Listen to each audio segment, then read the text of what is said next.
So with review of the images and the x-rays, I mean, this was a crush injury. That would generate the findings clinically on x-ray that we saw.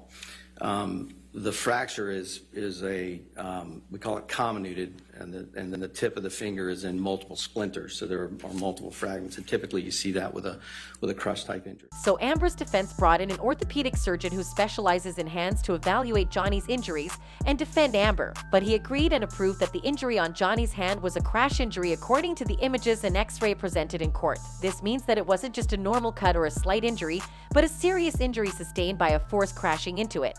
Enough force to fracture bones. This could support Johnny's statement that Amber threw a bottle on his hand and that the bottle crashed into the table and onto his finger, fracturing it. It does not support Amber's claims that Johnny had injured himself during their altercation, because unless Johnny had purposely and forcefully crashed a vodka bottle onto his own right hand using his non-dominant left hand, it means someone else forcefully fractured Johnny's hand, and since only Amber was in the room with Johnny, it's safe to say it was her. Last bone in the finger, called the distal phalanx, is shattered. You can see there's multiple little spicules of bone, and there's also a transverse fracture at that level, which runs through. An WX-ray photo was presented of Depp's hand, and the doctor says his middle finger is shattered, solidifying the fact that it wasn't cleanly cut but by a forceful object crashing into it. Based on your analysis, did Mr. Depp's finger injury happen as a result of a vodka bottle being thrown at him? Objection leading. Overruled. I'm sorry. No.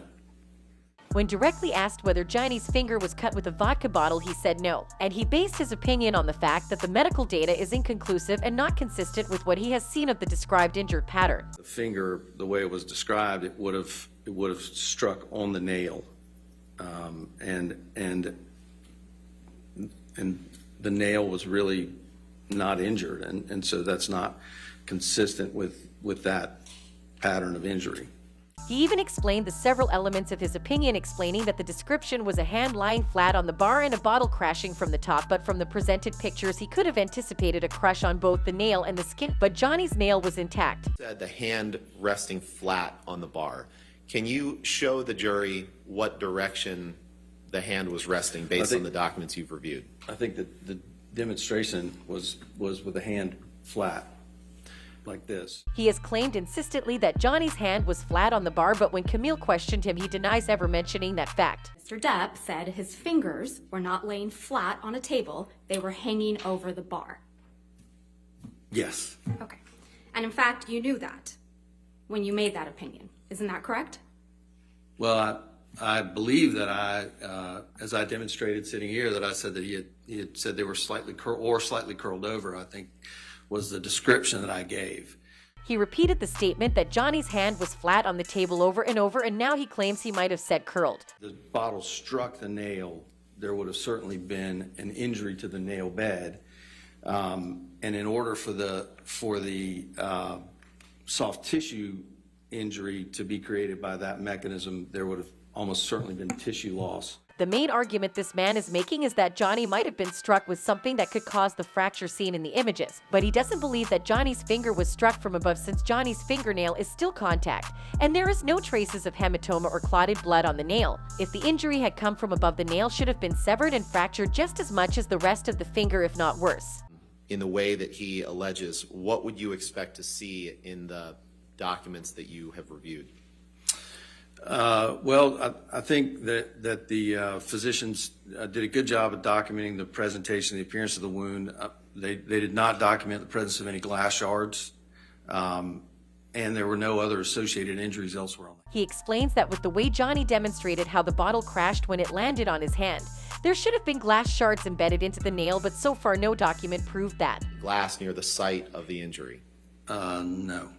What about any glass in other parts of the hand? No. What about any glass in any of the other fingers? No. Is there any reference at all, Dr. Moore, that you've seen to any glass in the records that you've reviewed? No. This brought in an entire array of questions about glass from Amber's attorney, who wanted to prove that there was no glass in the vicinity. But didn't Amber explain that there was glass everywhere? That Johnny dragged her over glass and she had cut bruises all over her feet and arms. With the magnitude of how Amber had explained how that night was, it should have been her who should have been taken to hospital for multiple lacerations on her arms and feet, but as we can see, it's Johnny who was rushed to hospital for a fractured finger, who was checking to see if there were presence of glass on the site if no one witnessed the altercation except Amber and Johnny himself. And when help for Johnny came, the entire place was rummaged by the staff who were trying to look for the finger. The cleaners even came in and cleaned up the area. So how could anyone have noticed glass on the bar table when all they were concerned about was Johnny's health? No personal knowledge as to how Mr. Depp injured his finger in Australia, correct? No, I have no personal knowledge. My impression is based on his description of the injury and the available medical records for review. But you weren't in Australia with Mr. Depp and Ms. Hurd, correct? I was not in Australia, no. And so therefore you have no personal knowledge as to how that injury was sustained. Correct. Just like all of Amber's witnesses, this orthopedic doctor did not witness the Australian incident and is basing his opinions based on things he's seen and heard in court, making him less credible to the doctor who actually saw the wound, the one who actually did the surgery of the finger. He didn't treat the wound, he never saw it, but he's still in court being paid $5,000 a day to testify that what Johnny said happened to him was a lie. All the witnesses from Amber's side of defense have been speculating their observations concerning what happened in the ex-couple's life, and I hope the jury finds this as suspicious and non-credible as I do. Thanks for watching and see you in the next video.